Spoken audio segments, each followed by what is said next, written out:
that's James's meal for today. It's a quinoa mix, it's instant, and chili, and a salad with a blueberry hot sauce on it, and some sauteed asparagus. And mine's pretty much the same. And this is the instant chili we used, I used today, in the instant package of quinoa mix. And I'm going to talk about this movie, Coming Home, which won 3 Oscars, and none of them were for soundtrack, which is surprising. And I'm also going to talk about Crimes of the Future and Human Capital and Long Day's Journey into the Night. Oh my God, is that the real one? What? The Long Day's Journey into Night, based on, what is it? I think it's Eugene O'Neill. I don't know. Anyway, so I'm going to talk about this really quick, and then I'm launching into my meal. And James is probably going to talk about this stuff more because perhaps he knows more about it than I don't know. I don't know about the origins of this stuff. I just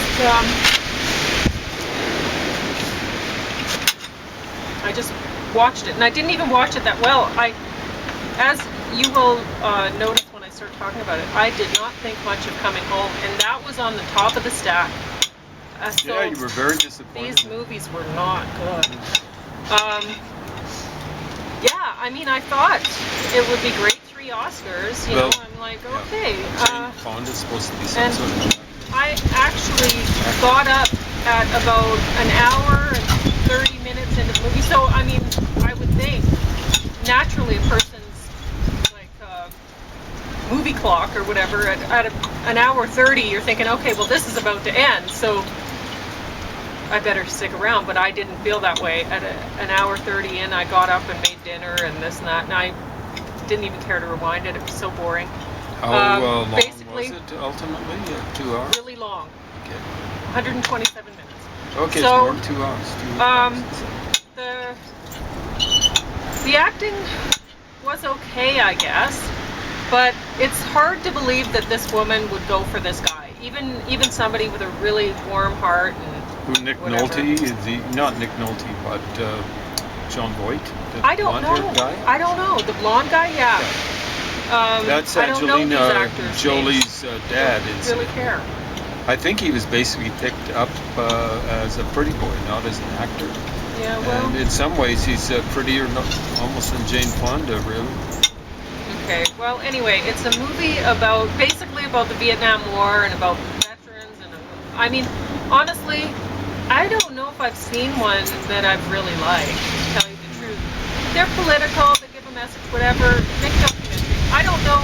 Honestly, I have a hard time watching these things, but I was writing poetry the whole time, and still it was like, oh, this is awful. So it was anti-war, right? Basically just a movie to hang a movie soundtrack on. It was one musical piece after another in the background. It was just, so buy the soundtrack. Don't bother watching this movie. I couldn't believe that it won 3 Oscars and none were for the soundtrack, because it seems like that was the only thing that they were making the movie for. Honestly, they were like, oh, well, how can we sell a movie to people who are politically minded as in this way, or whatever, and like, oh, let's put a bunch of songs that they like on it. Anyway.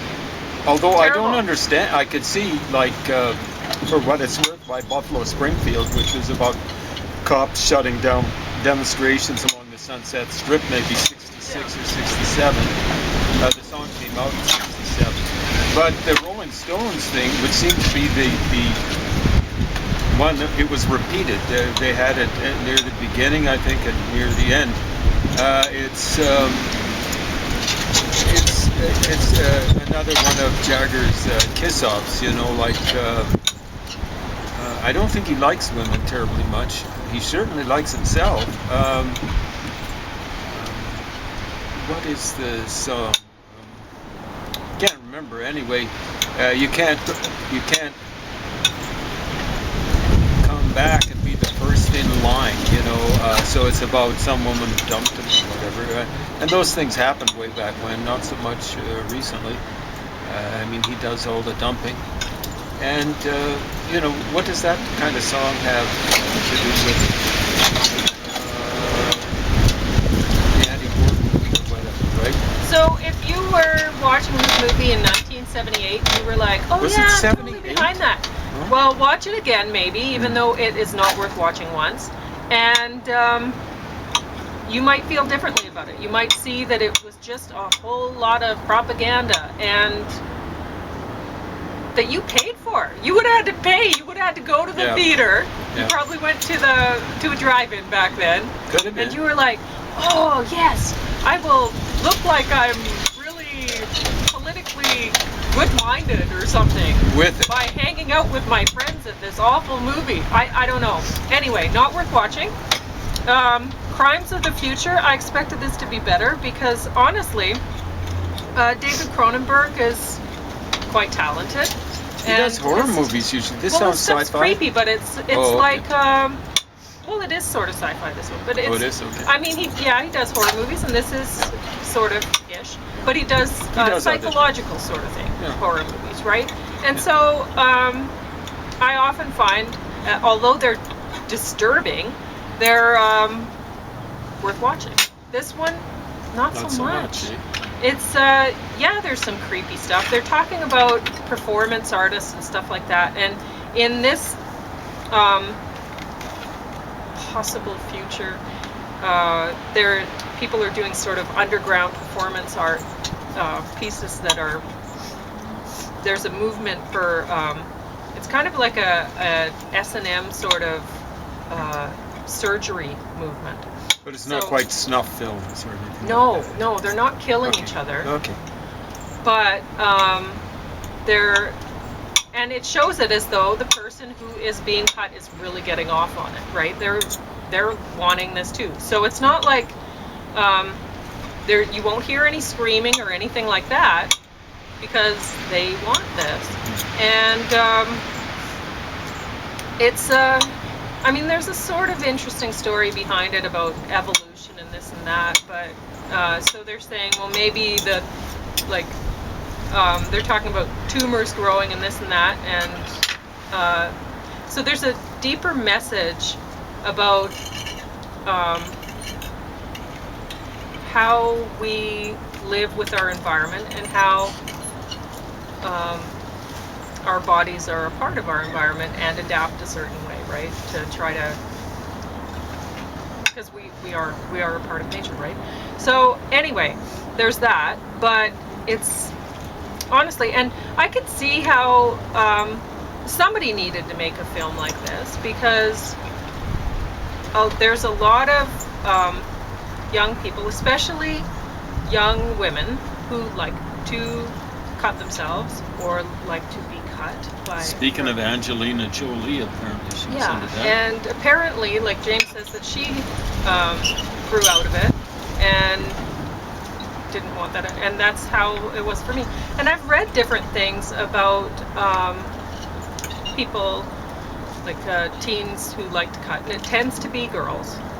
But I have met some men who did it, and so it's not just a girl thing, and maybe the girls are just more willing to talk about it when they're older, and maybe it's not more common with girls, because honestly I think it's a subject that needs to be explored more seriously than it has been. And there's, like with me, I didn't know why I was doing it. I was doing it, and I've read about it, other people saying, well, like sources on the internet, I've read sources that say, well, people feel really excited to do it, and then they feel like this sense of relief or whatever, they, you know, like once they've cut. But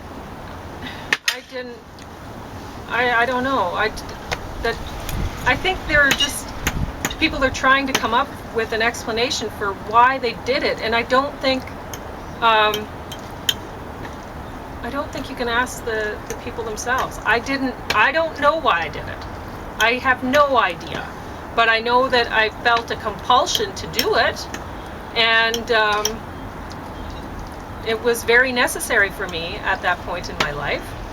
It was a part of who I was, and I don't know why, but I think it has something to do with like in this, Cronenberg is suggesting there's something sexual about the cut, and I think there is, the cut itself. And but I can't tell you what it. I don't know, honestly. I did it, and I can't explain why, and I'm not going to try, because I've tried to wrap my head around it in the past, once I grew out of it, and I was like, wow, that's so weird because I would do things like sew. In this one, there's somebody that sews up. Also, I would sew thread under my skin of my fingers, so anything that I touched, I would feel it, and I'd get a little zap, So there's that too. I wasn't just cutting, but I can't tell you why. I don't know. I think you'd have to look at, you'd have to really look at a whole bunch of factors in the person's living environment and stuff like that to try to figure out commonalities because honestly, I don't think that you can ask people. They're doing it, they're not sure why, and then on the internet, these professionals are taking the easy way out. They're just shortcutting the whole thing, and they're saying, oh, well, it's it's because of this or whatever. It's like, no, I don't think it is. How old were you, if you don't mind people knowing? Oh, 14. 14. I was really into it at age 14. And 15, I found love. And, or love found me, however you may see it. And I can't remember exactly when I started cutting. I think it had something to do with starting to have sex and how it wasn't working out for me. I was not finding love. And I was extremely stressed out at that point. I ended up having a nervous breakdown. I dropped out of school for a little while. But then I met somebody that loved me. And I don't want to share too many of his details, but he had some serious scars. So he had done some cutting himself, and he had really done it. It wasn't like paper cuts or something. No. And I think a lot of I was meant to find him. He was the only person for me at that time. We understood each other, and we didn't. Everyone's different, right? But I think if you look, there's a lot of men who get tattoos, and I think it's the same sort of thing. So people look at the women who cut themselves and they think, oh, well, this is just the women. No, well, a lot of men get tattoos. I think there might be another thing with guys. It's kind of like a stubby thing. Fighting each other. Yeah. So anyway,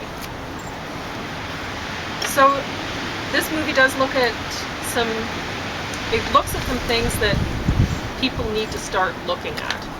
They're serious issues, and teens are acting out in a specific way, and some of them grow out of it and some of them do not. And I think that depends more on personality type. When you're a teen, you're the most aggressive that you're going to be. On average. Yeah. So some people, passive people, they grow out of that aggression. And then once they're 25 or 28 or something like that, then they don't want that at all. So anyway, Human Capital. It's a stupid movie about some stupid people that end up in a hit and run sort of. Anyway, who cares? Stupid drama. Long Day's Journey into Night is subtitled, and honestly, it felt like I was watching some sort of candid camera sort of thing where people didn't know they were being recorded, but they were really boring. I can say the lighting was good, and some of the scenes were set up in ways that were somewhat attractive, but I mean, you see people doing like some, those computer game exercise dance things or whatever. You see somebody working out with that, for too long and for no reason. And people doing other boring things, which, yeah, real life, it's good to put, but there's not enough story here to hang the real, you know, you got to pin that real life in between some kind of story that people want to watch, and it's not here. So bottom of the stack. Anyway, so I'll let James talk about whatever he was going to talk about. Oh, I was going to mention this chili and grains. I was talked into getting this chili, and I thought, oh yeah, vegetarian chili. Well, it's really sweet, and it's, I don't know if you saw this stuff, it's basically just sauce and beans.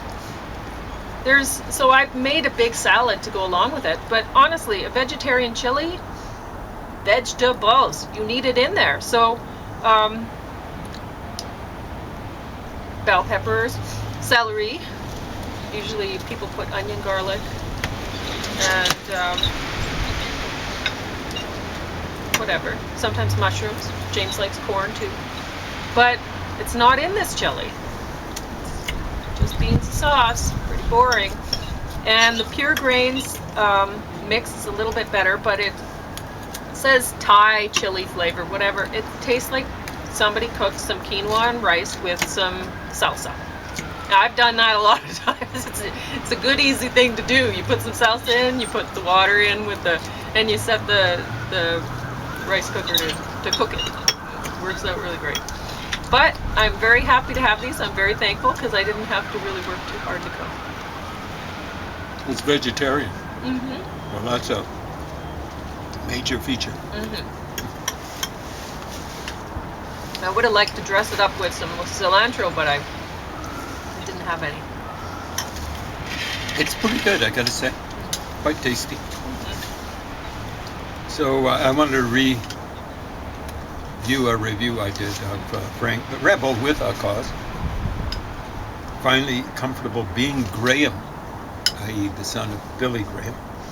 An autobiography by Franklin Graham. So I just did a tally of, I'm going to check to see how many pages. Yeah, there's 16 pages of photos.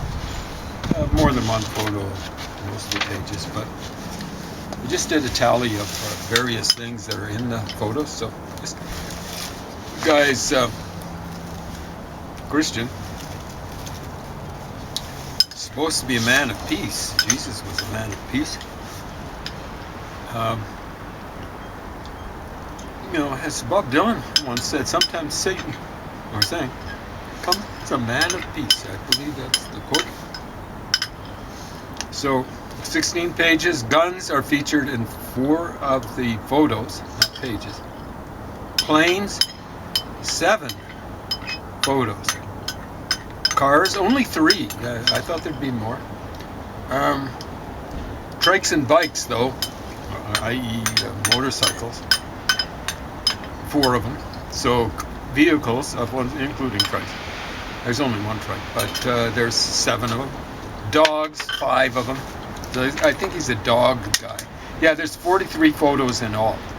So hunters, 6 photos featuring. I think there are 6 hunters. No, 6 photos with hunters. Country and western type of thing, 5. Bibles, 8. So how many? Well, twice as many Bibles featured as there are guns, but that's not a good ratio. 1 more Bible featured than there are of various vehicles. Politicians, there's 6 of them. Politicians don't belong. I'm sorry. You know, it's people like Colin Powell and Richard Nixon. Billy Graham hung around with Nixon a lot, but George Bush Sr., so on and so forth. Politicians, yeah, they don't belong in religious. You know, like, let's not mix up religion and the state. Religious figures, I've got popes in quotation marks, 11 of them. Doctors, 10, and yeah, okay, I don't have a problem with that. Bikers, people on, there's 8 of them. What, like, what is this about? Oh yeah, soldiers, 19 photos, of 43 photos in all. So, too much politics, too much soldiers, too many guns. And I'm not even thrilled about the dogs they've got in here. So, yeah. Get Lost, Franklin Graham. I was reviewing at the same time, the same day, what was it? Some sort of left-wing icon, was it? Johnny L. Cochran. Both you guys, get lost. You're different. Johnny Cochran's a religious guy too, actually. At least he claims to be. But I got no use for either of you guys. I don't know if you're still alive, but you should have died of embarrassment a long time ago. All right, so a preview of something that I'm going to be reviewing sometime, hopefully in the near future. It's going to take a little while. If it was really exciting, I could get it done in a day, but easily in a day, 500 pages or so. But I'm not that motivated. At any rate, it's Steve Jobs. So very few people in the world, not just in the United States, have been more or were more successful. He's dead now. We're more successful than Steve Jobs. He became a billionaire. Are we agreed on that? I'm not very successful. I don't think he was a successful human being, but I'm going to see in the book. He was successful at selling himself and selling his product and stuff. It shouldn't have really been his product. There are all sorts of people. I've been reading the persona. He was definitely had a lot of aggressive propagandists in him. Yeah. So, there's Steve Wozniak. I'm reading the characters at the beginning of the book. I've gone through that. And, it kind of like is what you should have in front of every Russian novel, which is a listing of the important characters and things like that. So, you see there's Steve Wozniak, like he's the guy who came up with the original Macintosh stuff, so on and so forth. All these technical advisors. They're really the people that churned Apple out and all the various sorts of products, iPods. Steve Jobs didn't do anything like that, but he's very good at selling. I think he kind of cut. Do you think he kind of cut a figure that impressed people? He had all these media events where he announced a new product, right? You've seen those sorts of things. I think people figured he's kind of fine figure or whatever. He's good at persuading people, good with the language. He was adopted. That's a bit of a surprise. Adopted, and he's long gone. He's 1 year younger than me. He was born in 1955, I believe. Gone. I'm still hanging on. But his mom was German. Not a surprise. I think the biggest ethnic group up recently in the United States is German, not English, not what you would expect. And I think that's one reason why the United States is a lot more conservative than let's say Canada. The German, and I'm part German, a little German. The German culture is not really, never has been that enthused about democracy. It kind of had democracy imposed on it after World War II. They had a little experiment. It was very unsuccessful after World War I. And that resulted in, Adolf Hitler. It was a huge disaster. But his dad, his last name was, what was it? Jalandi. Jalandi. That doesn't sound German. It doesn't sound English. It sounds kind of like Italian or something? Yeah, a little bit.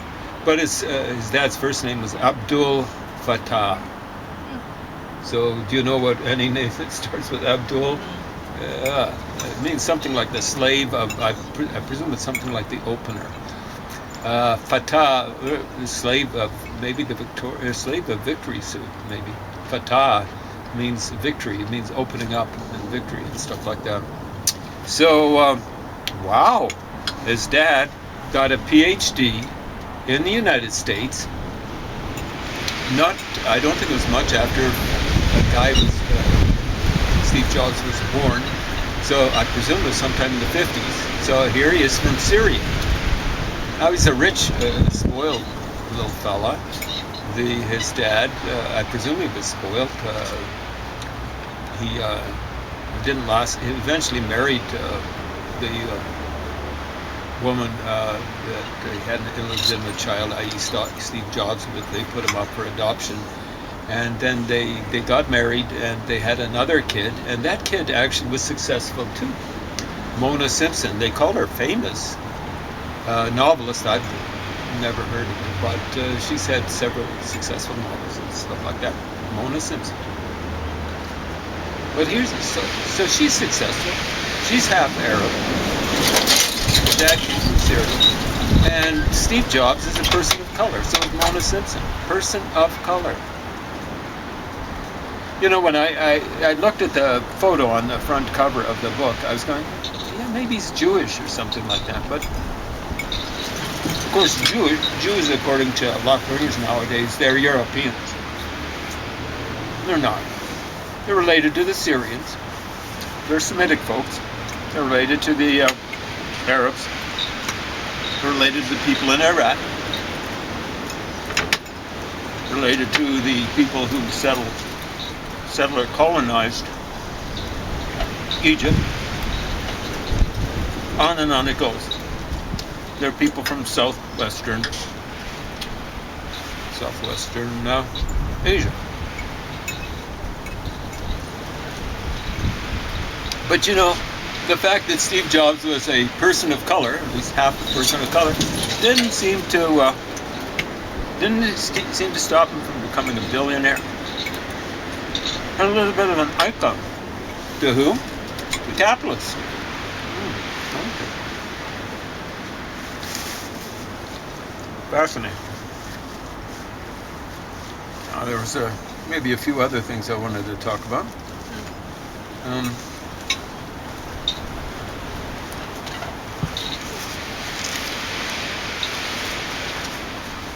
But yeah, you'll be getting